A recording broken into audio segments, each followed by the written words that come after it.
سيدنا محمد الفاتح لما أغلق والخاتم لما سبق ناصر الحق بالحق والهادي إلى صراطك المستقيم وعلى آله وصحبه حق قدره ومقداره العظيم. سبحانك لا علم لنا إلا ما علمتنا إنك أنت العليم الحكيم.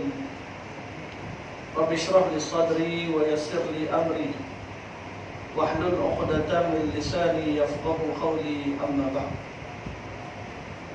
Kasih berkursi majlis, jemaah hadirin hadirat yang dirahmati Allah sekalian, alhamdulillah, syukur pada Allah Subhanahu wa taala pada hari ini, di hari yang mulia ini Allah taala kumpulkan kita di rumah Allah. Mudah-mudahan kita memperoleh barakah daripada Allah Subhanahu wa taala, dan mudah-mudahan menjadi sebab untuk kita menambahkan amal ketaatan kita, bertambah takut kita kepada Allah Subhanahu wa taala. Dan ma'asyiral muslimin rahimakumullah, satu hadis Nabi sallallahu alaihi wasallam daripada Abu Sa'id Al-Khudri radhiyallahu anhu, qala Rasulullah sallallahu alaihi wasallam, la tattabi'unna sanana allazina min qablikum shibran bi shibrin wa zira'an bi zira'in hatta law dakhalu fi hujri dhabbin lattaba'tumuhum. Qulna ya Rasulullah al-yahud wan nasara, qala faman, rawahul Muslim.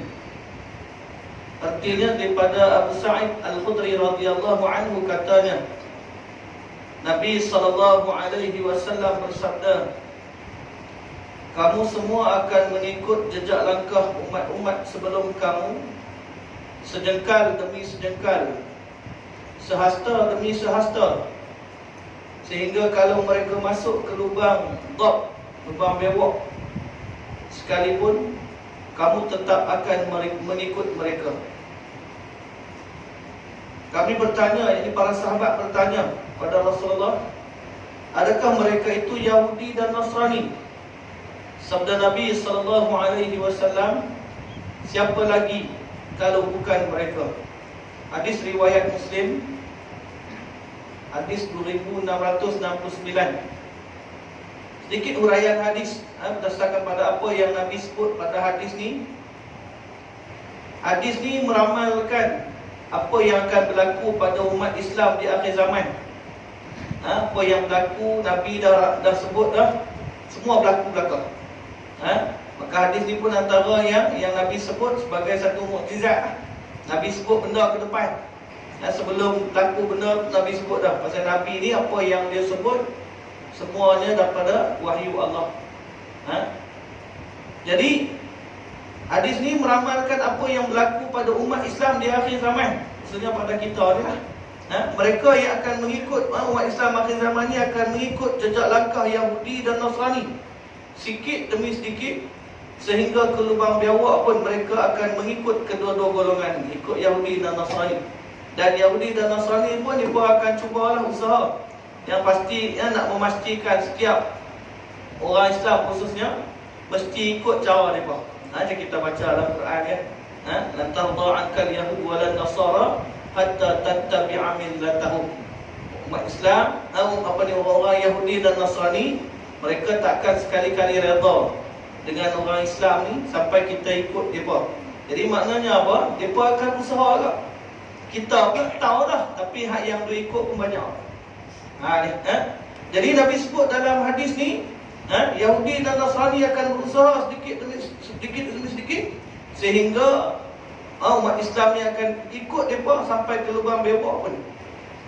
Berdasarkan pada syarah Imam Nawawi, maksud shibran dengan zira'an, shibran bi shibrin, zira'an bi zira'in, sejengkal demi sejengkal, sehasta demi sehasta, dan perkataan hujrul dhabbin, kataan lubang bewok tu.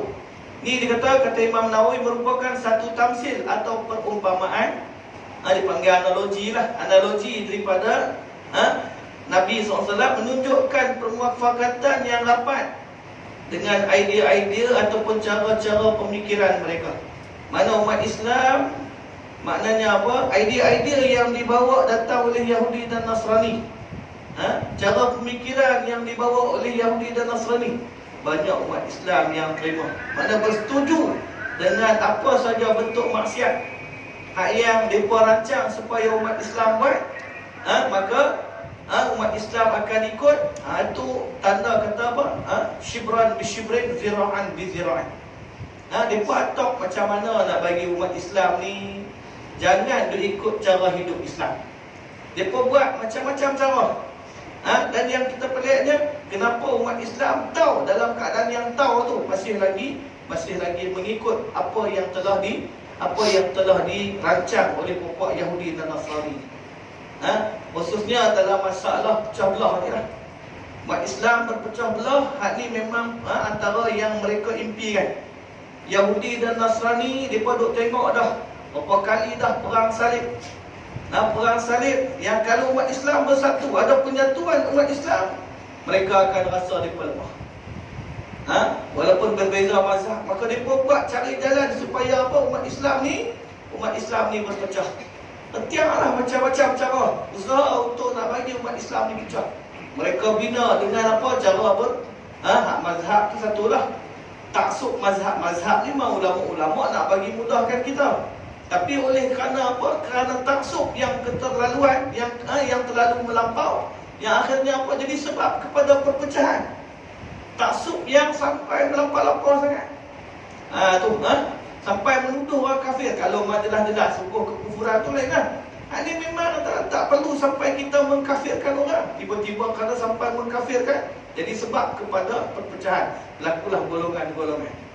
Bagi pokok ni. Jadi bila dah jadi terpecah, sama-sama umat Islam berpecah, akhirnya apa? Umat Islam akan jadi lemah.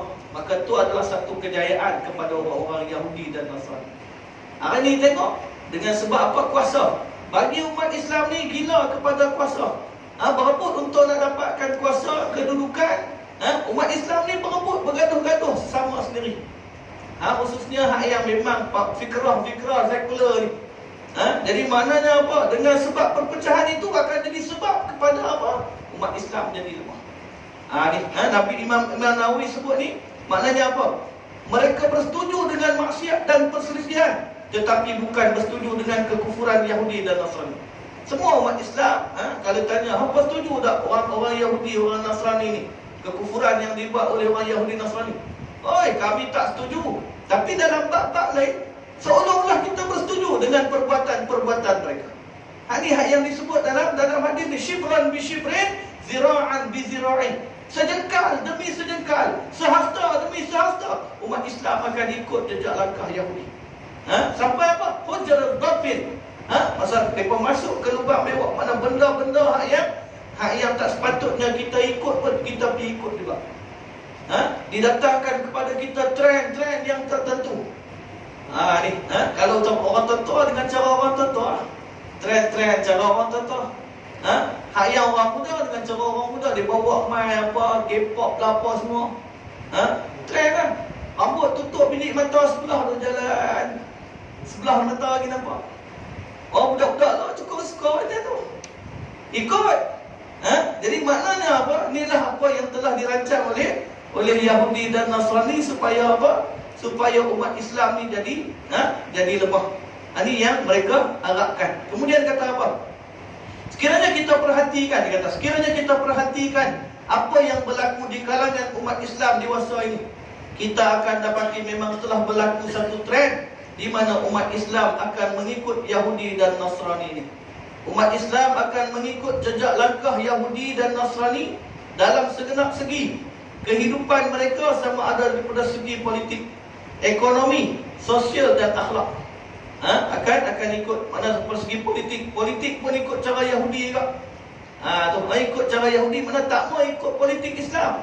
Kita dah ada politik Islam, ikutlah cara Islam. Politik ni sebenarnya bukan kotak, tapi kerana apa? Ada orang-orang yang kotak, yang mengotakkan dia. Orang ni orang pengotak. Dia ni hak bagi wasak sistem-sistem dalam Islam dengan sebab adanya rasuah. Kena pilih dia punya kroni-kroni dia yang tertentu untuk nak bagi bantuan dan sebagainya. Bila ada sistem yang macam tu, yang menyebabkan akhirnya apa, orang nampak politik ni kotor. Tu antara Yahudi punya perangai. Kemudian dia kata apa lagi? Daripada segi politik, ekonomi, kemudian sosial, sosial, pergaulan bebas. Dihantar mai cara-cara nak bagi umat Islam, nak bagi orang ramai ni bergaul bebas. Dia buat macam-macam perkara. Antaranya dengan cara hiburan-hiburan. Lah hujah Allah Ta'ala hantar mai Covid, tak boleh nak rempun-rempun. Tidak ada lah macam-macam program-program yang akan menyebabkan ramai orang rempun untuk tujuan maksiat. Rempun untuk tujuan taat ni tak apalah, untuk tujuan apa? Untuk perkara-perkara berkait dengan agama ni tak apalah. Tapi perkara-perkara maksiat ni memang banyak sebab. Mungkin Allah Ta'ala buat dengan sebab ni Allah Ta'ala hantar mai, mungkin hikmah lah, kita tak tahu hikmah lah. Kita nak sebut kata apa, Allah Ta'ala hantar mai kadang satu perkara tu, mungkin Allah Ta'ala nak bendung perkara-perkara macam ni. Nak sebut kata apa, Yahudi dan Nasrani ni mereka akan berusaha sedaya mungkin untuk mereka nak menyesatkan umat Islam. Bahkan umat Islam akan bersetuju, berlapang dada atau suka dengan apa-apa yang disuarakan oleh Yahudi dan Nasrani dalam kehidupan mereka, sekalipun dalam menangani masalah umat Islam sendiri. Nak selesaikan masalah umat Islam ni, dipanggil pula kuasa-kuasa luar. Hari ni kita tengok ada orang-orang yang ada kepentingan dia lah. Dia kerana kepentingan peribadi dia sanggup panggil kuasa-kuasa luar untuk nak selamatkan diri dia. Yang pentingnya apa? Aku selamat, orang lain nak jadi apa dan tak. Ini yang berlaku hari ni. Jadi panggil kuasa-kuasa luar, bincang dengan orang-orang luar. Orang-orang Yahudi, orang-orang Nasrani. Ini yang mereka cuba untuk usahakan. Bahkan umat Islam akan bersetuju, berlapang dada atau suka dengan apa-apa yang disuarakan oleh orang Yahudi, oleh Nasrani dalam kehidupan mereka, sekalipun dalam masalah untuk nak menyelesaikan masalah umat Islam sendiri.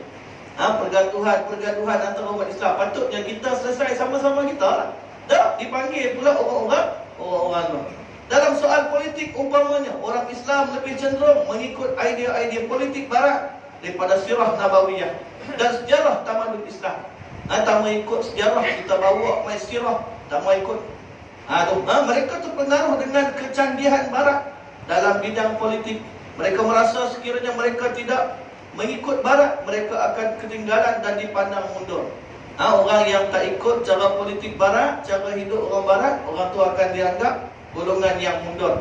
Mereka sebenarnya telah terpengaruh dengan fahaman modernisme yang dicanang oleh orientalis barat yang anti kepada Islam. Memang musuh-musuh Islam memang tak pernah duduk diam. Sentiasa fikir macam mana nak bagi rosak umat Islam. Apabila runtuhnya hegemoni politik Islam dengan keruntuhan Kesultanan Turki Osmaniyah, mereka semakin rancak mengobarkan fahaman mereka. Itu tak pernah berhenti daripada orang-orang kafir ni, khususnya musuh-musuh Islam. Mereka sentiasa rancang perancangan demi perancangan untuk nak memastikan umat Islam tak ikut cara hidup Islam. Mereka semakin rancak untuk nak mengobarkan fahaman mereka. Maknanya dipersebabkan fahaman-fahaman mereka. Mereka mahu menguasai dunia dengan ideologi-ideologi mereka yang sesat dan menyesatkan itu. Maka dikatakan sesat dan menyesatkan. Golongan ni adalah golongan yang sesat lagi menyesatkan. Ideologi atau fahaman moden sesat, kerana ideologi moden meminggirkan Al-Quran dan Sunnah sebagai rujukan mereka. Mereka meninggalkan Al-Quran, tinggalkan Sunnah sebagai rujukan mereka. Sebab tu Allah Ta'ala sebut dalam Quran, wa may yabtaghi ghairal islami dinan falan yuqbala minhu wa huwa fil akhirati minal khasirin. Kita ni sebenarnya ada dalam Islam. Kita ni dah ada, Allah Ta'ala bagi pada kita ni Islam. Yang sepatutnya kita ikut daripada semua segi. Apa sahaja perkara yang berkait dengan Islam sebenarnya akan menyelamatkan kita. Tapi ramai orang yang diambil bahagian-bahagian tertentu. Dalam bab ni dia ambil Islam, dalam bab ni tak mau ambil Islam. Itu yang jadi masalah. Sebab tu kita bila kita ambil sebahagian-sebahagian, juzuk-juzuk tertentu je, yang rasa ada kepentingan untuk kita je, akan jadi sebab pada kita ni orang yang, kita akan jadi orang yang rugi. Allah sebut apa? Wa may yabtaghi ghairal islami dinan. Siapa yang ambil selain daripada Islam sebagai agama, sebagai cara hidup, wa huwa fil akhirati minal khasirin, adalah dia ni orang yang di akhirat nanti termasuk daripada kalangan orang-orang yang sangat rugi. Golongan yang mengambil ideologi yang selain daripada ideologi Islam, selain daripada cara hidup Islam, mereka akan jadi golongan yang sangat rugi di akhirat nanti. Jadi tuan-tuan yang dirahmati Allah, saja main lambat pasal tak mau tazkirah panjang. Jadi mudah-mudahan insya-Allah sedikit sebanyak baca hadis ni mengingatkan kita untuk kita sama-sama berusaha untuk nak mengangkat Islam. Kerja-kerja Islam ni banyak, pasal musuh Islam ni banyak.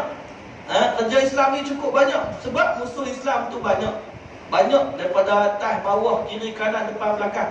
Tapi orang yang kerja nak buat kerja untuk Islam ni sikit. Kerana kadang-kadang berbagai alasan kita boleh bagi. Aku dah senang dah, aku dah cukup dah ni dah, tapi aku tak perlu lagi dah buat kerja-kerja untuk agama. Ini yang kita jadi orang yang rugi. Dibanding dengan amalan kita pula dah sikit, kemudian kerja-kerja untuk agama pun kita buat sikit, jadi kita akan jadi golongan yang sangat rugi. Lepas tu jangan berhenti daripada membantu kerja-kerja Islam. Daripada segi bentuk, apa saja atas, daripada bentuk sumbangan, ataupun kita boleh bagi idea-idea, ataupun kita boleh bagi dalam bentuk harta benda kita dan sebagainya. Bantulah, yang pastinya Allah Ta'ala akan menilai kita.